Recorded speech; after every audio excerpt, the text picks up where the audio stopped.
رضی اللہ تعالیٰ عنہ 100 سال کی عمر تھی قادسیہ کی جنگ میں، جب وہ گھوڑے پر لڑ رہے تھے، لڑتے لڑتے زخمی ہو کر گرے، عمر کتنی؟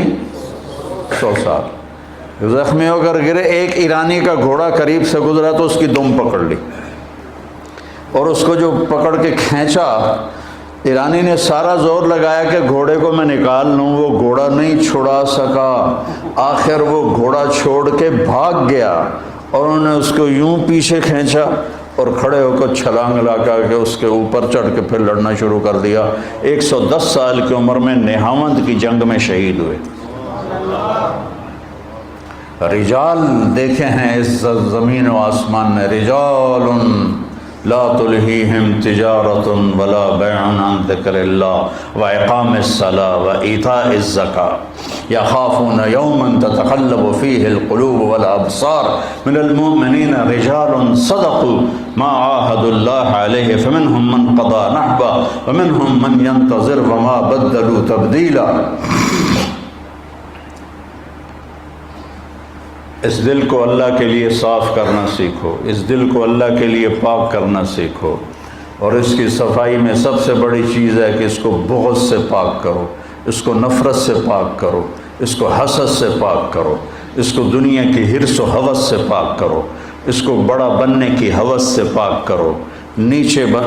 نیچے زمین کی طرف یمشون علی الارض ہونا واذا خاطبهم الجاہلون قالوا سلاما، زمین پر بچھ کر چلو، لن تخرق الارض ولن تبلغ الجبال لا تمش فی الارض مرحا انک لن تخرق الارض ولن تبلغ الجبال طولا کل ذلک کان سیئہ عند ربک مکروہا۔ تو زمین پر جھک کے چلو، دلوں کو، اگر دل میں اللہ کو بسانا ہے۔ موسیٰ علیہ السلام سے پوچھا قوم نے، آپ کے رب کا کوئی گھر ہے؟ تو ناراض ہو گئے کہ یہ کیا سوال کرتے ہو؟ اللہ نے کہا نہیں، ان سے کہو کہ تیرا رب لا مکان ہے، لا زمان ہے، لیکن ایک صاف دل جو مسلمان کا ہوتا ہے وہ تیرے رب کا عرش ہے، تیرا رب اس میں آتا ہے۔ لا یسعنی ارضی ولا سمائی، شاید یہ پتہ نہیں اس کی روایت کیسی ہے، لیکن اس کا مضمون صحیح ہے کہ صاف دل اللہ کا عرش ہے، اللہ کے عرش سے زیادہ وہ نورانی اور قیمتی ہے کہ جہاں اللہ کی محبت ہے۔ تو آپ لوگ جا رہے ہو، اللہ کو سامنے رکھ کے زندگی گزارنا، اور اللہ کو سامنے رکھ کے زندگی گزارنی ہے تو سیرت پڑھو، سیرت قرآن پڑھو، سیرت پڑھو۔ اور آپ کو ایک کتاب اللہ نے دے دی ہے، کیا نام ہے؟ کیف عاملہم۔ اس کو اس طرح ساری زندگی پڑھو جیسے قرآن پڑھتے ہیں، کہ آپ کو پتہ چلے کہ زندگی گزارنی کیسے، مولوی بن کے زندگی نہیں گزارنی، مومن بن کے زندگی گزارنی، دیوبندی بن کے زندگی نہیں گزارنی، امتی بن کے زندگی گزارنی، مسلم بن کے، مومن بن کے زندگی گزارنی، کسی سیاسی تحریک کا حصہ نہیں بننا، کسی تحریک کا حصہ نہیں بننا۔ اور جیسے میں اپنی طرف سے میں ٹکریں مارتا رہا کہ تمہیں مثبت زندگی سکھاؤں، مثبت سوچ سکھاؤں، تمہیں منفی جذبوں سے نکالوں، تمہیں نفرتوں سے نکالوں، تمہیں بغض سے نکالوں، تمہیں حسد سے نکالوں، تمہیں حقارت سے نکالوں، تمہیں دنیا کی حرص و ہوس سے نکالنے والا تو اللہ ہے، میرے بس میں تو کچھ بھی نہیں۔ چند جملے تھے جو میں تمہیں ساری زندگی سناتا رہا، سارے سال سناتا رہا، لیکن اس دل کو اگر اللہ کا مسکن بنانا ہے، اللہ کا عرش بنانا ہے، تو میرے عزیزو اسے وہ انصاری صحابی کی طرح کہ اس دل میں کسی کے لیے کوئی نفرت نہیں۔ ہم نے کہا اس دروازے سے جنتی آ رہا ہے۔ ایک صحابی آئے جوتا ہاتھ میں، انصاری صحابی،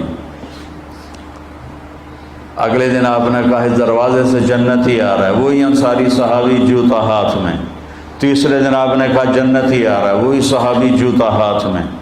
تو عمرو بن عاص کے بیٹے حضرت عبداللہ بن عمر صحابہ میں سب سے زیادہ عبادت والے صحابی ہیں، ساری رات نفل پڑھتے تھے، سارا سال روزہ رکھتے تھے، دن میں ایک قرآن ختم کرتے تھے، اتنا بڑا عبادت کا پیمانہ کسی کے پاس نہیں تھا۔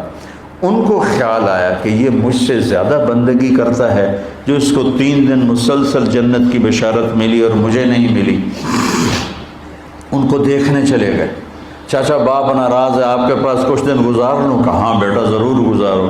اب وہ سوچ رہے تھے کہ پتہ نہیں رات کو یہ کون سی جوئے شیر لائے گا اور کون سے یہ لمبے سجدے کرے گا جو ہلا کے رکھ دیں گے ساری زمین کو، سارے کمرے کو، اور لیٹے اور چادر اوپر کر کے ایسے سوراخ بنا کے ان کی طرف فوکس ہو کے دیکھنے لگے۔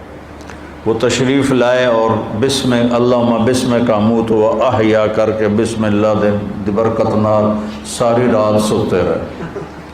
وہ تو حیران پریشان ہو گئے، بھئی اے کی بن ایک بندہ جنت دی بشارت لے رہا ہے تو ساری رات سوتا پہ۔ اس زمانے میں تو منافق بھی تہجد نہیں چھوڑتے تھے۔ تو کہا اچھا چلو کل دیکھوں گا۔ اگلے دن پھر وہ چادر اوپر کر کے اور ایسے کر کے لیٹ گئے، تو وہ پھر آیا اللہم بسم کا اموت و احیا، اور وہ گئے۔ وہ پھر بڑے حیران ہوئے اور دیکھتے رہے ابھی اٹھے گا ابھی اٹھے گا ابھی اٹھے گا۔ وہ پھر ساری رات سوتے رہے۔ اگلے دن کا چلو ایک رات اور دیکھ لوں، کثرت ہو جائے۔ تیسری رات بھی وہی کچھ ہوا کہ وہ ساری رات سوتے رہے۔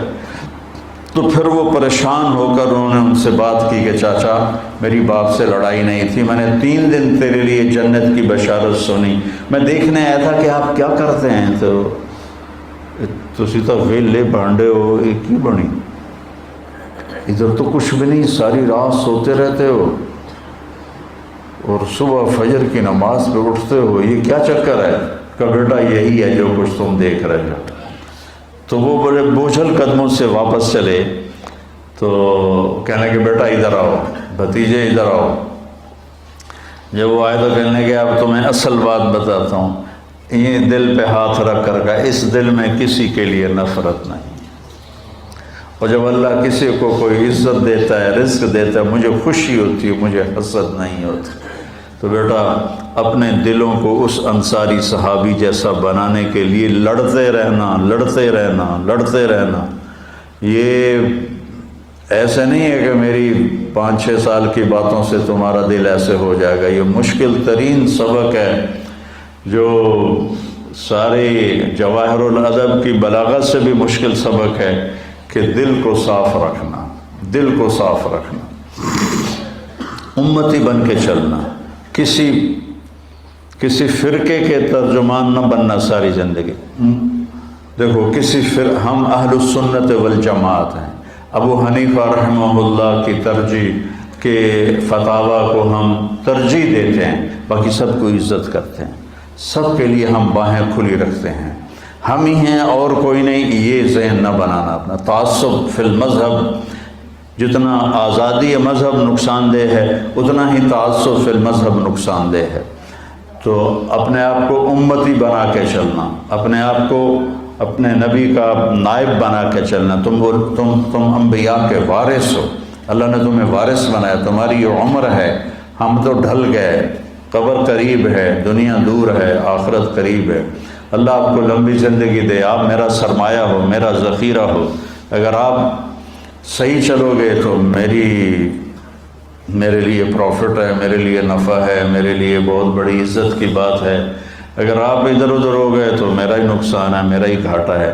تو اپنے آپ کو امتی بنا کے چلاؤ، اور کرنے کے کام بہت ہیں لیکن مثبت کاموں میں لگو۔ وہ جو 3 کام ہیں، ایک مدرسہ ہے، خانقاہ ہے، تبلیغ ہے، یہ مثبت کام ہے۔ باقی سارے منفی طرز کے کام ہیں، چاہے ان کے اوپر دین کا ٹھپا لگا ہوا ہو، وہ منفی کام ہے سارے۔ مثبت کام صرف یہ 3 ہیں، ان میں اپنی طاقت کو لگاؤ۔ کسی کو اللہ نے قلم کی طاقت دی ہے تو اس کو استعمال کرے، کسی کو شاعری کی طاقت دی ہے تو اس میں آگے بڑھنے کی کوشش کرے۔ زندگی کے ہر شعبے میں جاؤ، ہر شعبے میں کوئی پڑھا ہوا ہے، BA کیا ہوا ہے یا FA کیا ہوا ہے، اس تعلیم کو مزید آگے بڑھاؤ اور آگے دنیا کے شعبے میں جانے کی کوشش کرو۔ اگر کہیں کسی بھی جگہ کام کرنے کا موقع ملتا ہے تو بیٹا آگے بڑھنے کے لیے اپنے آپ کو نمایاں کرنے کی کوشش نہ کرنا، پیچھے رہنا۔ اللہ نے تمہیں آگے کرنا ہے تو یوں پکڑ کے آگے کر دے گا، اور اگر آگے بڑھنے کے لیے چکر چلاؤ گے تو اللہ کی نظروں سے بھی گر جاؤ گے اور لوگوں کی نظروں سے بھی گر جاؤ گے۔ مولانا سعید خان صاحب رحمۃ اللہ علیہ پر لوگ ایسے گرتے تھے جیسے مکھیاں شہد پہ گرتی، ایسے گرتے تھے۔ ان سے بڑے بڑے علماء موجود تھے، لیکن ان جیسا صاف دل والا میں نے زندگی میں کوئی نہیں دیکھا، ان جیسا محبت کرنے والا انسانیت سے میں نے زندگی میں کوئی نہیں دیکھا۔ جو سب سے دھدکارے جاتے تھے مولانا کے ہاں وہ معزز مہمان ہوتے تھے۔ تو بچوں، میری طبیعت ساتھ نہیں دے رہی، اتنا میں نے عرض کرنا تھا۔ میں آج ہی آیا ہوں اسلام آباد سے واپس، اور تھکا ہوا ہوں۔ سارا 6 سال آپ میری سنتے رہے ہو اور میں آپ کو سناتا رہا ہوں، بس میری اتنی گزارش ہے، 1 سال آپ لگانا سر۔ کون ہے جو 29 سال کے لیے جا رہے ہیں؟ کھڑے ہو کے بتاؤ۔ وہ ماشاء اللہ ماشاء اللہ ماشاء اللہ ماشاء اللہ۔ انشاءاللہ باقی بھی نقد ہیں، ہاں انشاءاللہ انشاءاللہ ڈاکٹر